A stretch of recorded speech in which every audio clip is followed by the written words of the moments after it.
అప్పుడు ఏమని ప్రూవ్ చేయాలి? ఇప్పుడు ఆ డిస్టిలరీ వాళ్ళని అరెస్ట్ చేయాలి ఈ లెక్క ప్రకారం. అవును. లంచం ఇచ్చినందుకు, ఉమ్. తీసుకున్నందుకు జగన్మోహన్ రెడ్డిని అరెస్ట్ చేయాలి. ఉమ్.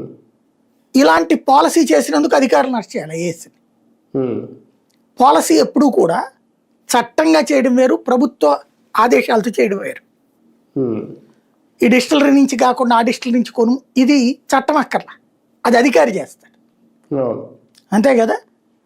ఈ డిస్టిలరీ నుంచి ఈ సరుకు వస్తుంది కాదు, ఆ డిస్టిలరీ నుంచి ఎక్కువ కొను, ఈ డిస్టిలరీ నుంచి తగ్గించి అనేది ముఖ్యమంత్రి సంతకం పెట్టడు, ఎక్సైజ్ మంత్రి సంతకం పెట్టడు, ఎక్సైజ్ కమిషనర్ చేస్తాడు. అది ఉమ్. వాళ్ళని ఇప్పుడు అరెస్ట్ చేయమంటుంది.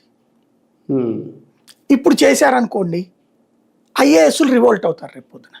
అందుకోసం చేయట్లా ఇప్పటిదాకా వీళ్ళు. అదే. అవును. ఉమ్. ఇప్పుడు ఫర్ ఎగ్జాంపుల్ తిరుమల తిరుపతి దేవస్థానం శ్యామలరావును అనిల్ కుమార్ సింఘాల్ని వీళ్ళు బదిలీ చేశారు, ఉమ్. వేరే శాఖల్లో పెట్టారు, కానీ వాళ్ళ మీద ఎందుకని డిసిప్లినరీ యాక్షన్ తీసుకోవాలా? ఉమ్. లెక్క ప్రకారం వీళ్ళు ఉన్నప్పుడే గాళ్ళు ఉంది, వీళ్ళు పెట్టిందే గాళ్ళు ఇద్దరు కూడా. అవును. వీళ్ళు పెట్టిన వాళ్ళే తప్పు చేశారని కదా ఉమ్. తేలింది. అవును. అప్పుడు వాళ్ళు అడ్డం తిరిగితే రేపు పొద్దున లేని మా చేత చెప్పించారన్నారు అనుకోండి, కథమైపోదా?